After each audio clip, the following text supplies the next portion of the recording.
Om Namo Bhagavate Vasudevaya. Reading from Srimad Bhagavatam, Canto 6, Chapter 9, Texts 46 and 47. 46 I will read it by myself. Shri Shuka Uvacha Athaivam Idito Rajan Sadharam Tridashair Harihi Swam Upasthanam Akarnya Prahatan Abhinandita. Translation. Sri Shukadev Goswami continued, O King Parikshit, when the demigods offered the Lord their sincere prayers in this way, the Lord listened by His causeless mercy. Being pleased, He then replied to the demigods. Shri Bhagavan Vacha Pritoham Vaha Surashreshta Madhupasthana Vidhyaya Atma Ishwarya Smriti Pumsam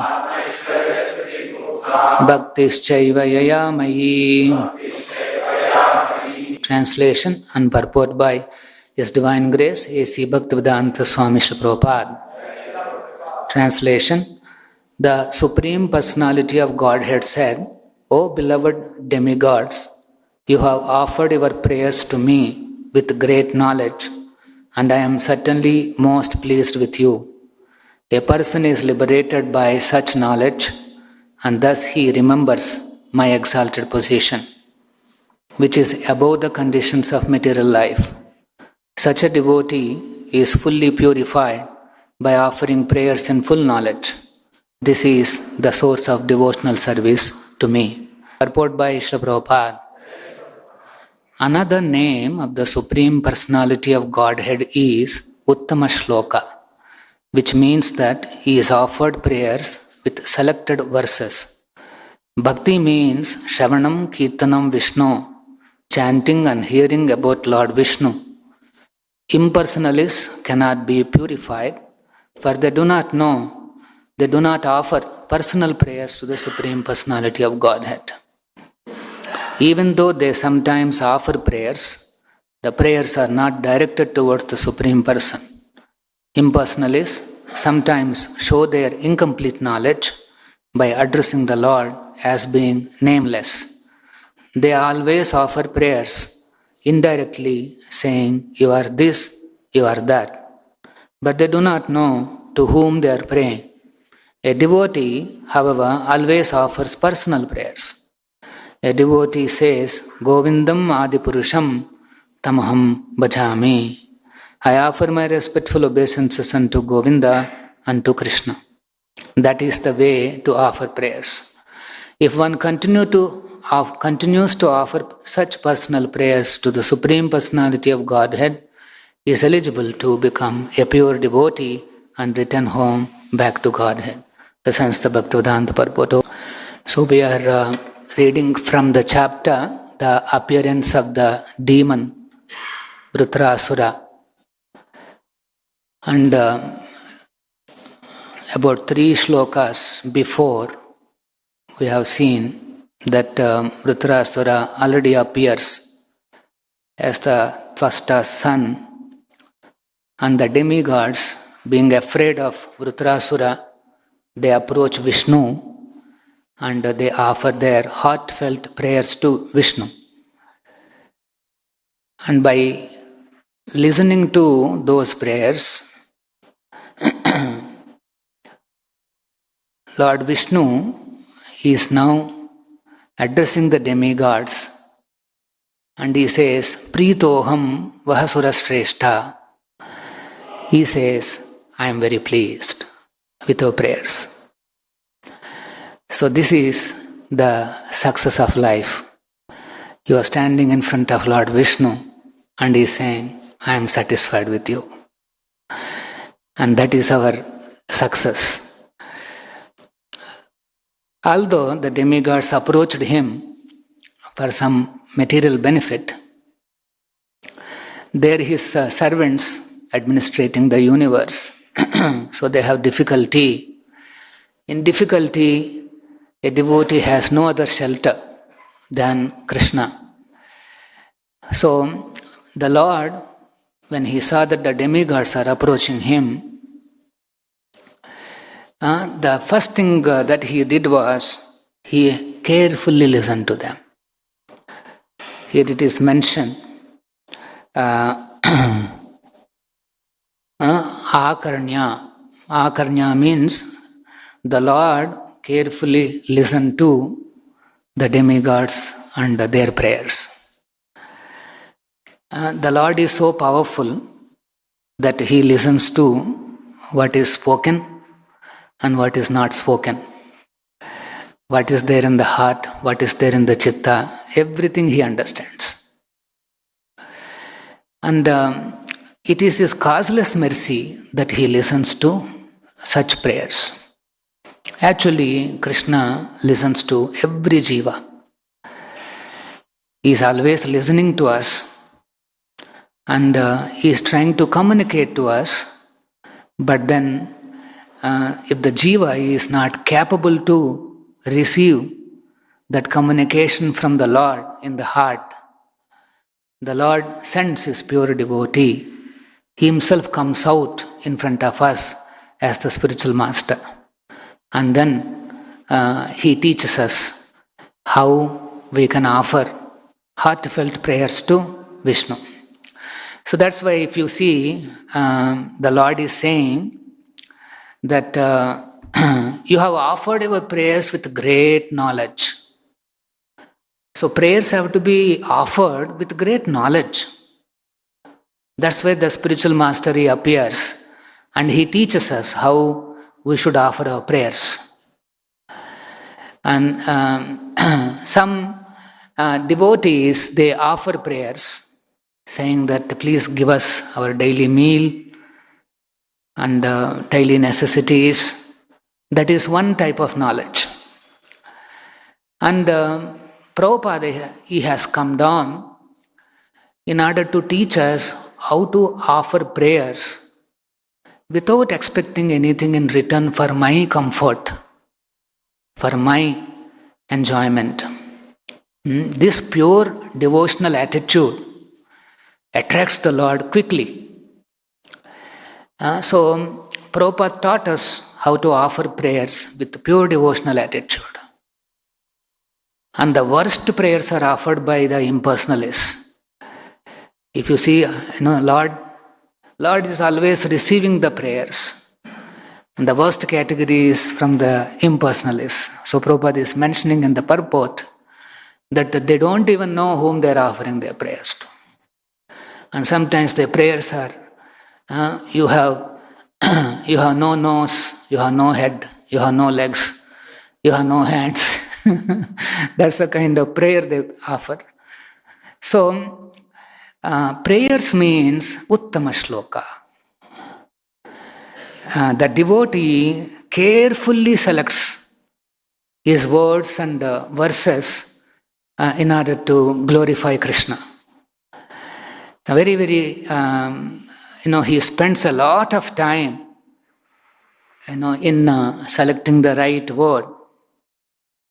In our Sampradaya, Rupa Goswami is known for such erudite scholarship and poetry.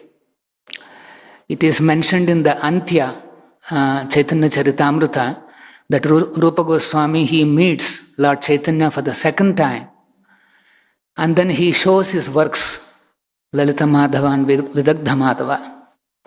He also chants some prayers which are approved by even Ramananda Raya and such exalted devotees. So Rupa Goswami, he composed many such exalted prayers, glorification of the Lord. And he has composed a stava, which is known as Chitra Kavitvani. I just came across this work by Rupa Goswami. Chitra means picture, and Kavitvani means the Kavitva, poetry. So each verse, it is very a scholarly, poetic presentation, but it invokes a picture. That's why it's called Chitra Kavitva. He wrote about 12 verses, I think. For an ordinary persons we cannot understand. Only by his mercy there are some commentaries are available. But it is interesting to see how Rupa Goswami, by his depth in Sanskrit, and Sanskrit, it offers wide range of the words to select from and to glorify the Lord. It is such a beautiful language, a complete language. Most refined language is Sanskrit. It offers such varieties of words. So Rupa Goswami, for example, he wrote a verse using only two consonants, dha and r. I'll just read this. I'm also not very expert in all this linguistic scholarship, but anyway, we'll try to understand. The verse goes like this: Dhare dharadhara dharam dharadhara durarudhi dhira dhir avaradhadi rodham radha duram dharam. We are not able to even pronounce. So, he is using only two consonants in this entire shloka, that is dha and ra. So, what is the meaning of this? Look at this, how he is glorifying Krishna. Beneath Govardhana hill, which was blocking the forceful attack of the devastating clouds, steady-minded Radha worshipped the Supreme Lord, who held up the hill and removed the anguish of his devotees. Basically, this shloka is painting a picture of Govardhana Leela, and then how Radha is worshipping the Lord. So, this is one, and let us see one more interesting. He is using two consonants, cha and ra. I'll try my best to read nicely. Charchoru ruchi uchchora ruchiroram charachare chauracharo chirachiram ruchacharur achuchurat. So it says, acting like a thief. This here the key word is chaura. Here Krishna is glorified as a thief. So acting like a thief, the broad-chested son of Nanda, the most handsome person in the world, quickly stole the gopis' garments. He was attractive because of his splendor, and his beauty was enhanced by the sandal paste adoring him. So you can see in two lines. Now here, Rupa Goswami is describing the pastime of Krishna stealing the garments of the gopis. So, but interesting, one shloka I came across is in this same Chitra Kavitvani, just using one consonant, he composes a verse.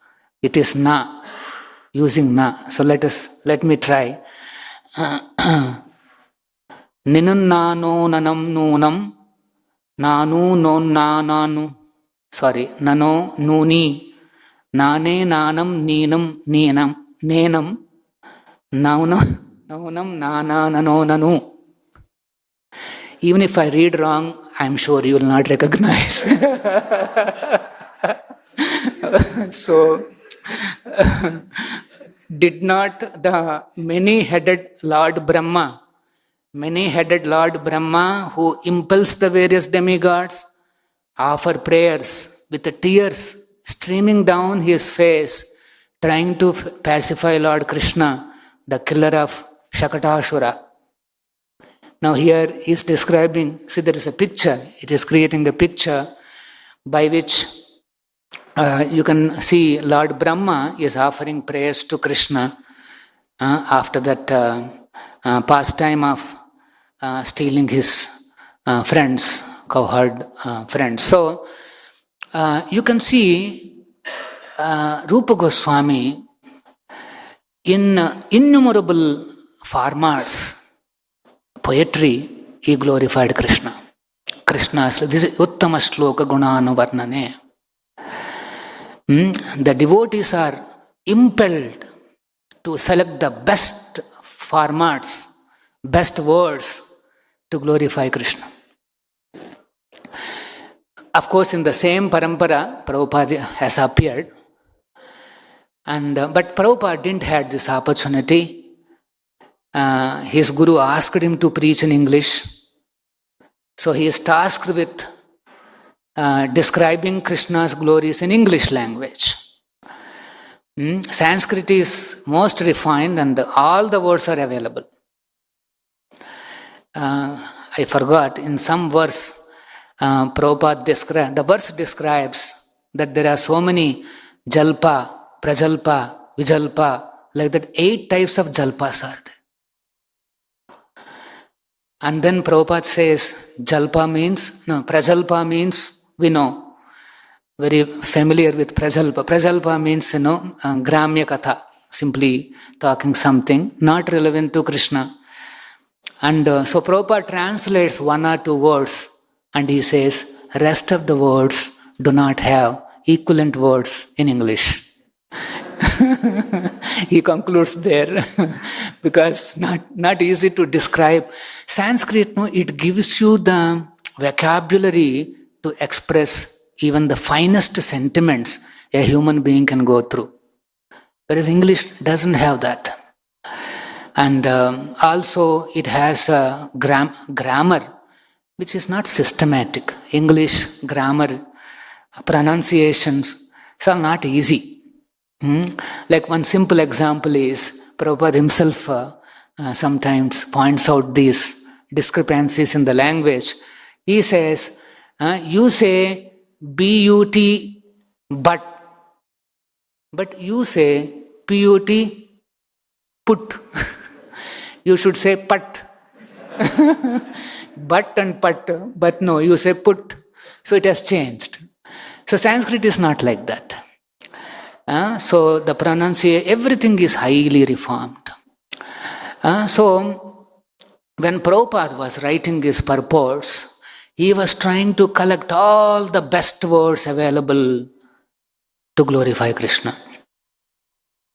Any new word he sees in English, by which he can describe Krishna, immediately he uses in his purports. Like Krishna and Balaram, they go to Talavan to get that tala fruits. The cowherd friends asks him, very nice smell is coming, Krishna, we want to enjoy these fruits. So Krishna and Balaram, they go into the forest. Of course, there's a lot of fighting and all happens. And then finally, it is said that Balaram, he takes those associates of Dhenukasura. They're in the form of asses. He takes one each ass and he circles and puts them onto the trees. Here Prabhupada uses the word centrifugal action. I was surprised. It's actually an engineering word.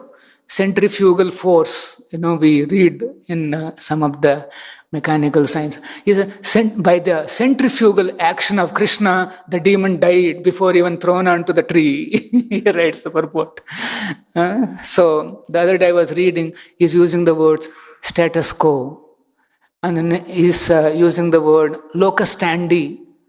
It's very interesting. Everywhere you see, Prabhupada is trying to get an appropriate word to really describe Krishna's glories in that particular pastime or the scenario.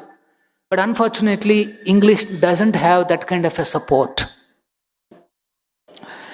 So whatever is available, the best available, those words Prabhupada has taken and he has described. But whereas you see Rupa Goswami, Sanskrit is such a glorious language, he has produced such wonderful poetry.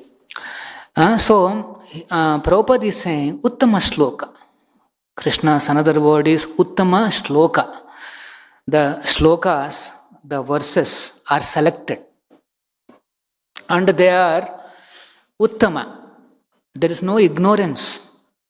It is with full knowledge. So, Krishna has to be glorified with full knowledge. And then the if Lord becomes pleased by our prayers, here like the demigods have offered, and Krishna is saying, Pritoham, saying, yes, I am very pleased with you. So, this is the contemplation of the devotees. If we want to have good relation among Vaishnavas or with anybody, the first task is to identify the right words. Otherwise, what is there to think? If I have to talk to some other Vaishnava or some other party or somebody else, you are now approaching a person and you have to tell something or you have to get something, and that person has to listen and he has to respond accordingly. But the key is the words that we select. The relationship between these personalities begins with the selection of the proper words. And that is our contemplation. Let us say a LLB preacher is going to meet a donor, and let us say it's a very big donor, highly respected in the society. LLB preacher is in anxiety. His anxiety is, now what should I say? See, he is trying to select the words. What should I say? I should not say one word also wrongly. If you say wrongly, then that's all, you're out. And then he will not listen to you again. I remember when I was here long ago, that we used to regularly go to one Ayurvedic doctor. He's known as a miracle doctor or something like that. Very good in orthopedic problems. So then some ISKCON follower, not the ashram devotee, somebody went to him, and then while discussing, the doctor was talking about somebody passing away in his family.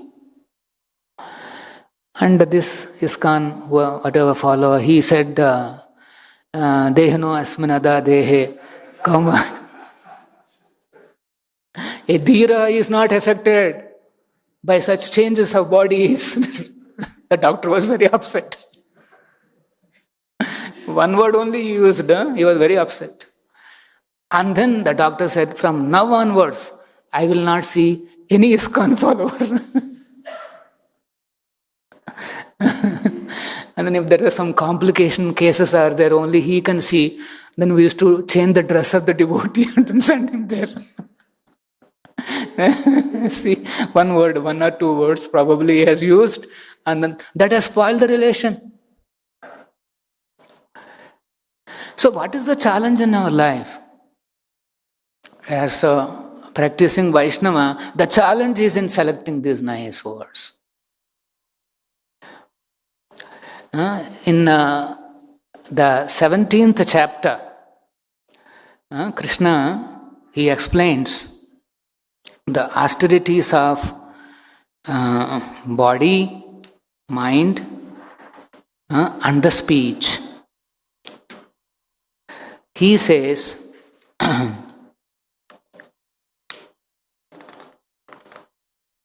trying to. Anudvegakaram vakyam. The austerity of the speech is anudvegakaram vakyam. Our vakyam, our words have to be so selected. Anudvega. Now, udvega means a lot of anxiety and he's shaken up. Anudvega means, no, anudvega karam vakyam. Our words have to be very pleasing, but at the same time truthful. Then you may say, Prabhu, what that devotee preached is correct only, no, Prabhu. They have no explanation. It is truthful only, no, Prabhu. It is truthful, but it has to be preached pleasingly.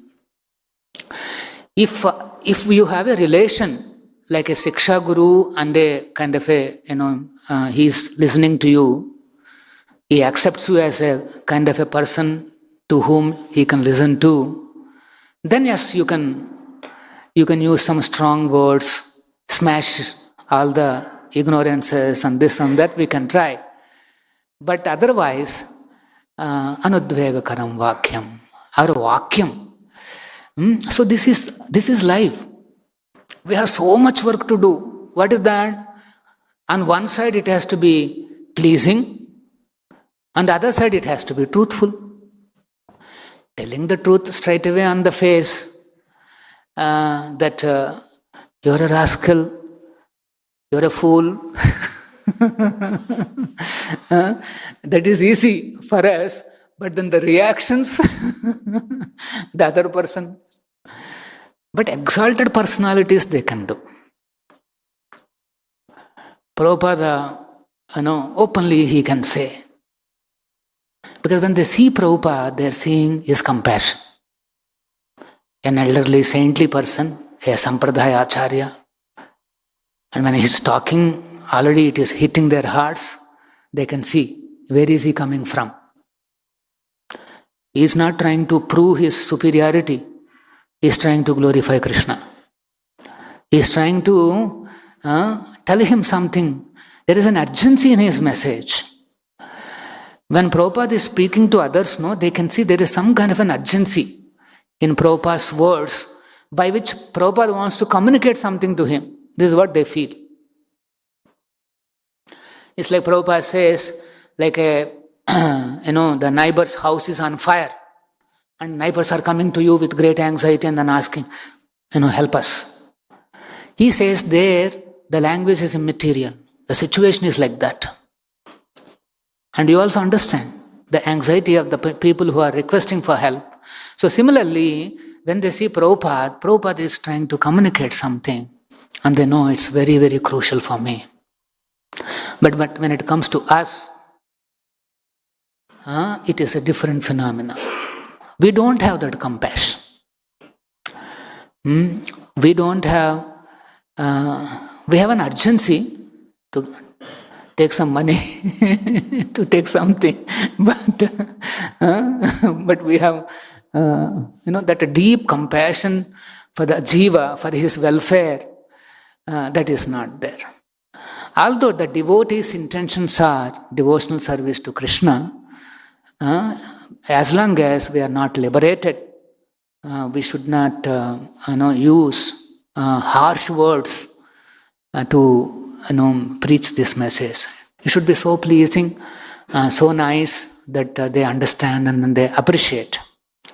There will be some occasions where we may have to talk little tough also, but it all comes by your experience and practice. Otherwise, Bhagavad Gita advises that the austerity of speech means our vakyam should be anudvega karam. It should not create any udvega in the person.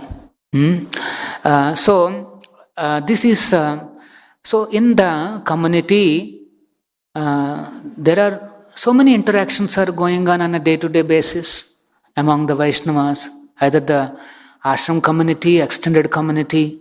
There is a larger Vaishnava community, and so many exchanges are going on, happening, and most crucial thing is selecting the appropriate words to communicate what exactly you want to communicate. And when somebody comes to you to communicate something, you have to listen. Arey, Vishnu is listening. How can you not listen? Lord Vishnu is listening. So the first thing is we also should learn to listen to people.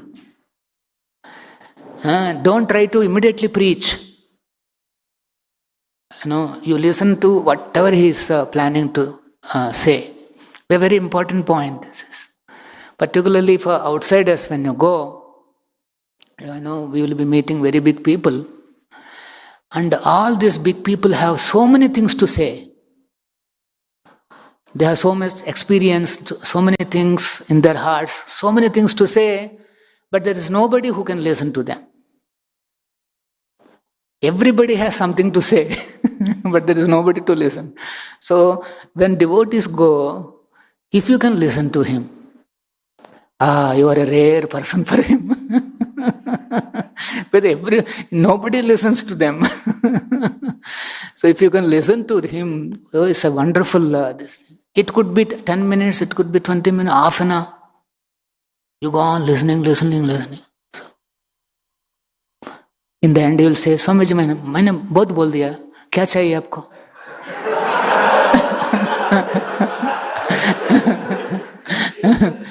एक founder member बनना है.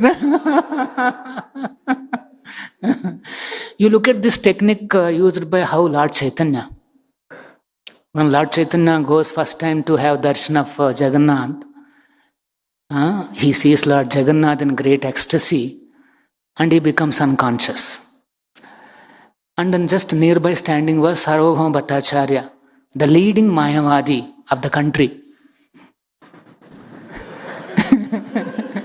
We are talking about a leading person. He trains up hundreds of Mayavadis. And he sees Lord Chaitanya, a beautiful form.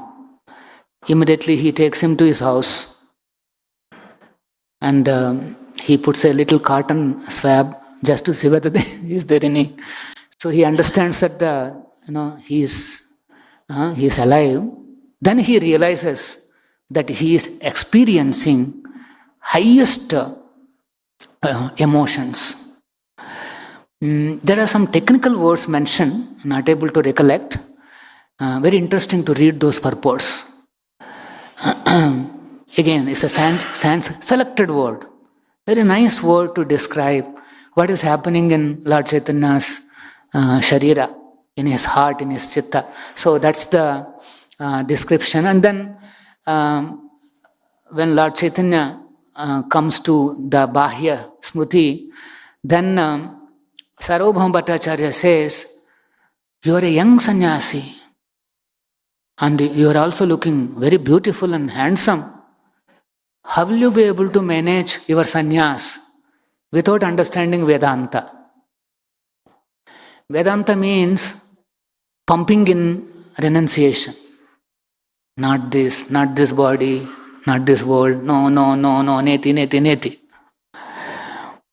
So, Sarvabhauma Bhattacharya is feeling that I have to pump in a lot of renunciation.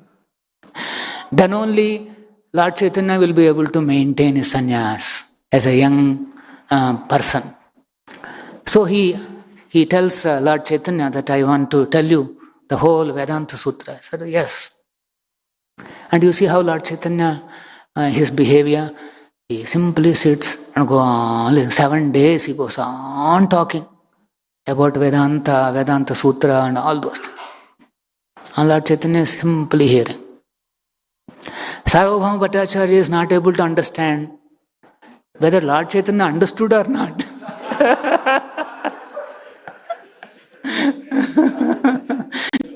So he openly says, not able, you are not, not even one sound came from you.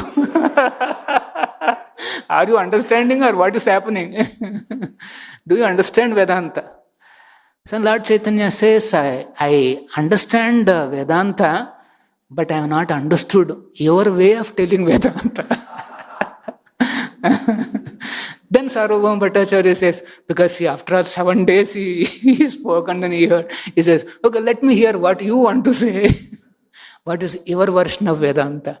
So please note, if you listen carefully, you will get a chance to talk also. In the end, you can talk. Don't cut people.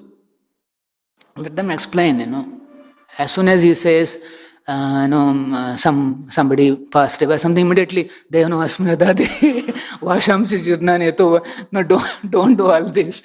Let him complete what he wants to say. And then in the end, we can give the Vedanta version, the version of Bhagavad Gita and Bhagavatam. So here also, very interesting, Lord Vishnu, he carefully listens to their anxieties, the demigods, the anxieties of the demigods. So we should not think that Lord is inattentive in our life. In one place, Prabhupada says, Lord is always alert to the devotees. Alert means what?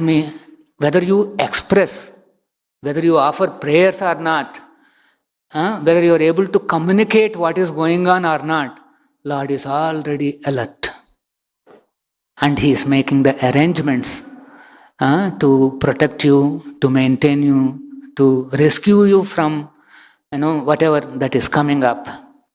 So Kala is bringing some kind of a negative wave, but at the same time, because we're all of you are devotees, Krishna is also planning a remedy, is organizing something for you so that you can cross over that whatever that is about to come.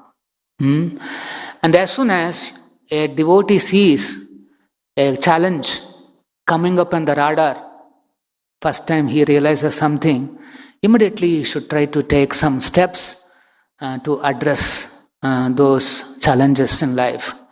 And for that, you have to approach first Vaishnavas, take their association, then Prabhupada books, and also offer prayers to Krishna.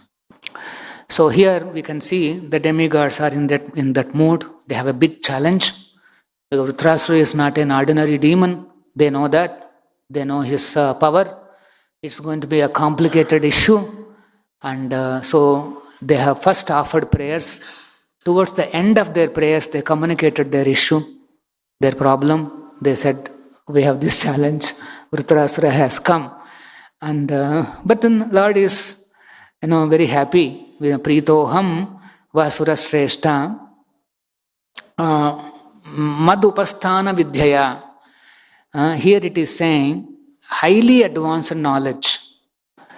So prayers should not be offered the way impersonalists offer. It should be with knowledge.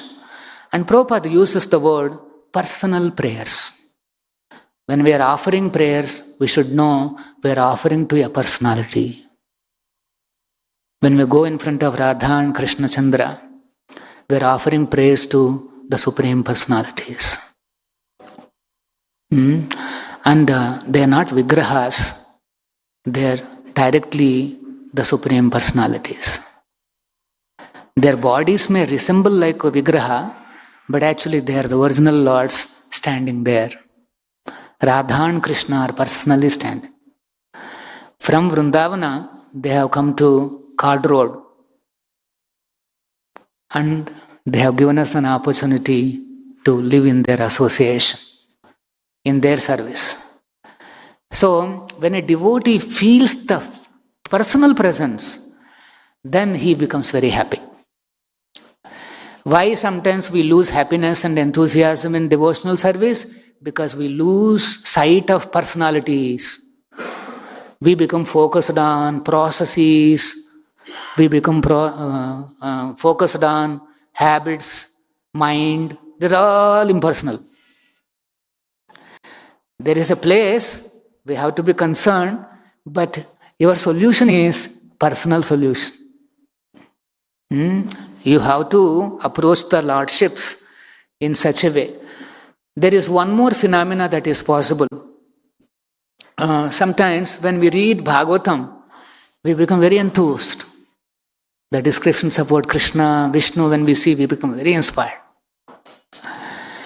And then we become very inspired sometimes in kirtans. And then we become very inspired in darshan. But in the mind, it is like some kind of compartmentalization. Bhagavatam Krishna is different. Darshan Krishna is different. When I'm chanting and dancing, different. Sometimes mind creates that various compartments and silos. No, the Krishna which the Bhagavatam is glorifying is the same Krishna who is in front of me. The Krishna whom Rupa Goswami has nicely glorified in Chitra Kavitvani is the same Lord in front of me. Of course, I will not be able to offer that unless Lord blesses me, but He is the same Lord.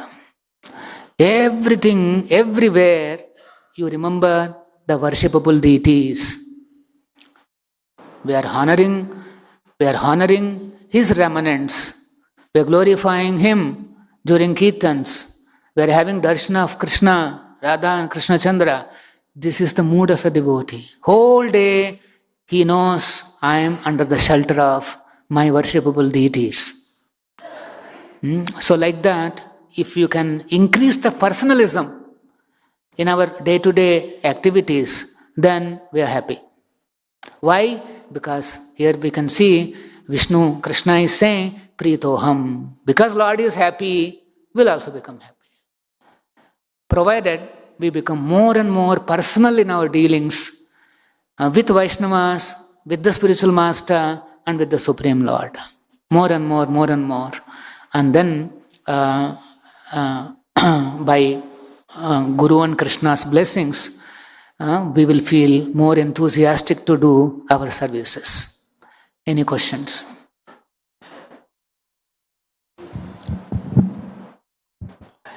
Yeah. Hare Krishna, Prabhu. Prabhu, just like when a devotee decides to change ashram, so is it because he feels lack of personalism in the brahmachari ashram?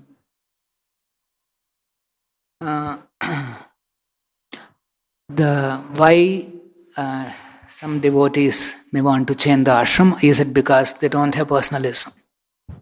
Here the personalism is the personalism with the Lord, with Krishna. And since everybody is connected to Krishna, this personal worship is available to everybody.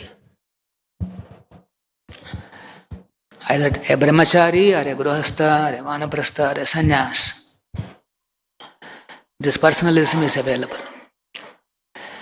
Our anxiety is how I can increase that relationship with the Lord. Actually, He has come down here to relate with us. We are His young babies, sometimes walking, sometimes falling, sometimes walking, sometimes again getting up. Prabhupada gives this example, how babies, they grow. If you see babies, they'll walk, tuck, they'll fall. And then he gets up and then again walks. It doesn't take anything seriously like that. And it is expected that he will fall off like that. That baby will fall off like that. It is expected. So in sadhana stage, these ups and downs are normal. And whether you have this dress or that dress, everywhere there will be challenges and ups and downs will be there. And but one should be attracted by the father who is calling. The baby is seeing the father. Again. So similarly, you go on seeing the Lord and then go on walking towards Him. And that is what is required. Whatever may be the scenario, keep up your pace and focus on the personal Krishna. And that will secure us. And then why somebody changes if personalism is available? It's one has to see the prarabdhas, the previous vasanas. And Krishna has a higher purpose. Each devotee gets an inspiration to practice the devotional service in a certain way. And then the devotee can also choose where he gets the maximum strength and then practices devotional service. So, one should not go by the ups and downs, nor one should go by the current situation of his attractions and this and that. He should simply focus on developing his attraction to Krishna. How I can make more strides towards Krishna and Krishna's service. Particularly develop attraction to glorifying Krishna. Like somebody was asking me, how can we counteract familiarity with the Vaishnavas, familiarity with the darshan, familiarity with kirtans? No. This familiarity breeds contempt. I used to think it's only an English proverb. No, the 12th canto of Bhagavatam confirms that one of the Maya's influence is this familiarity. It induces slowly familiarity. Everywhere we become very familiar. Nothing attractive, nothing exciting. So that's why, and if you want to counteract this familiarity, the only way is you have to learn glorification. You have to learn appreciation. So appreciate Vaishnavas, appreciate the devotional service, appreciate today's darshan. Although you have seen Krishna Chandra for thousands of times, today's darshan you appreciate. Radha Krishna Chandra's darshan you appreciate. Krishna Balaram's darshan. So like that, a devotee should identify the words by which he can appreciate differently today. Let us say you said yesterday, very good dress. Hari bol. Today also very good dress. Mind will say, same. Same word. So you use different word, no? I know. There are many words are there. Excellent dress. Hari bol. Day after tomorrow, excellent dress. You think of something extraordinary dress, you say. See, this is the contempt. See how then your mind is engaged, you see. Try to identify a right word to address Krishna's glory and beauty. So much work we have. But we don't do all that. And then, if we don't appreciate, then slowly the familiarity will set in. So every day you take this target. Today, I'm going to appreciate some 10 good qualities all around me. That Prabhu chants so nicely, that Prabhu dances very nicely, always enthusiastically. Again, nicely means again your brain becomes familiar. So you have to use some good words. If you are good at this vocabulary and words, you are very fortunate. Use it. Use it. If you have language skills are there, you use it. This devotee is so nice. This devotee is so nice. This devotee harness prasadam so nice.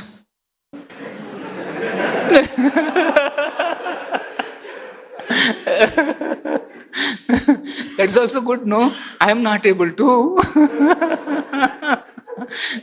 But he is doing that devotional service so nicely. Hari bol.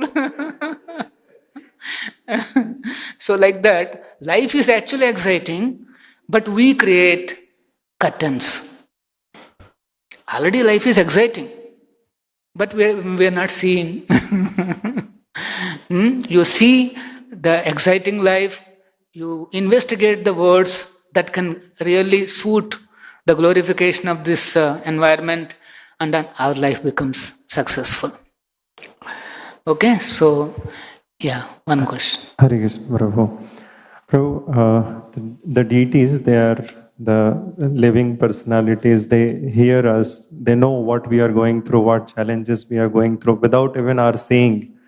But many times when we offer prayers at this stage, of course, advanced stage devotees, they can they can ask and they get the reciprocation and answers. But at this stage, when I ask something, or like some, for example, I'll tell you the real-time situation. One folk trip we are planning for Kumbh Mela, but the train tickets are not confirmed. Now we have to do so many arrangements, accommodation, some payments has happened, and so many things has to be done.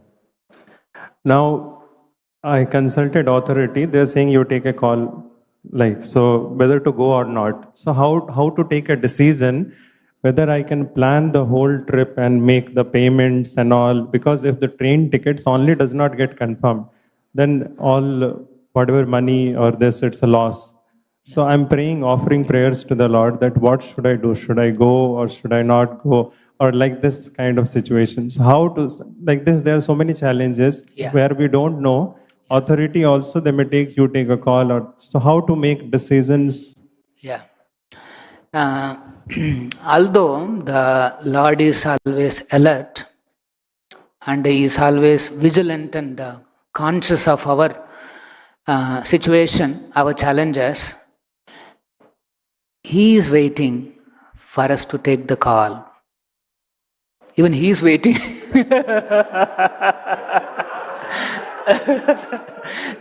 Not only our authorities. The jiva is bestowed with one ability, that is to take initiative. We are supposed to take initiative. Krishna, I will offer this. I will offer. He is waiting. What are you going to offer to me?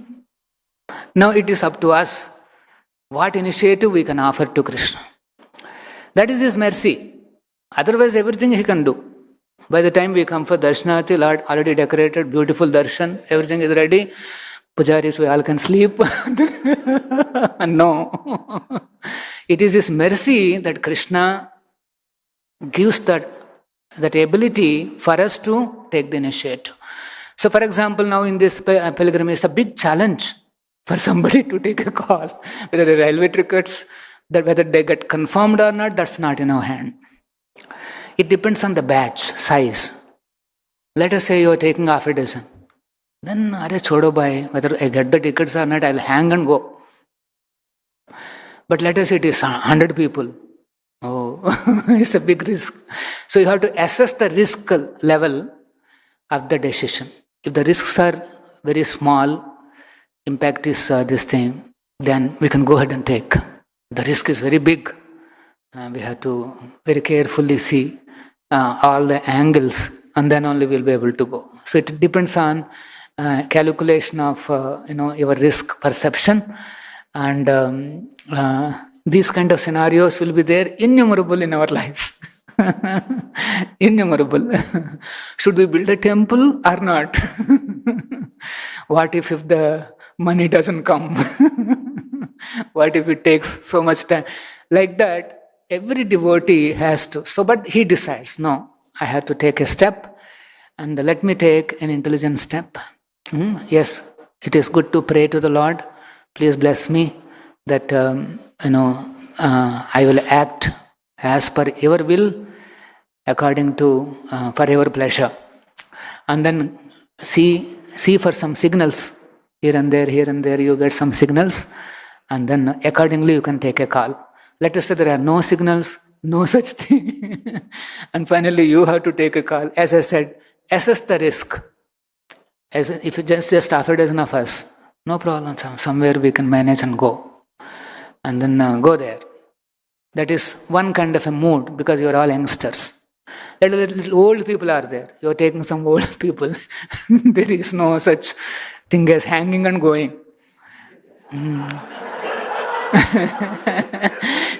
If he hangs and goes, he will not reach Kumbh Mela.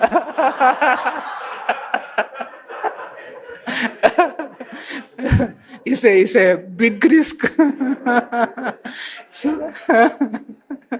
So like that you have to analyze carefully. 1 or 2 days you spend time, whether we can take that risk. Each person should be able to take that risk, and then yes, jump in. Otherwise, Even if one person says or two people says, no, not possible for me, then don't take risk. So like that we have to carefully do it. Just to conclude, I'll just say, since we are offering to Krishna, again you have to refer to, I think this is also in 17th chapter. Krishna says how work has to be offered in Satuguna, and then how work happens in Rajoguna and Tamoguna. He explains this. So, Tamoguna means, Krishna explains, that without considering the consequences, if somebody does an action, then that is called an action in ignorance. So devotees, we want to offer first-class things to Krishna. Similarly, we want to offer our service also first-class in Sattva-guna. Actually, with good intentions, pure attitude, if you offer, it is actually pure devotional service, but there is a contamination, at least it should be in Sattva-guna.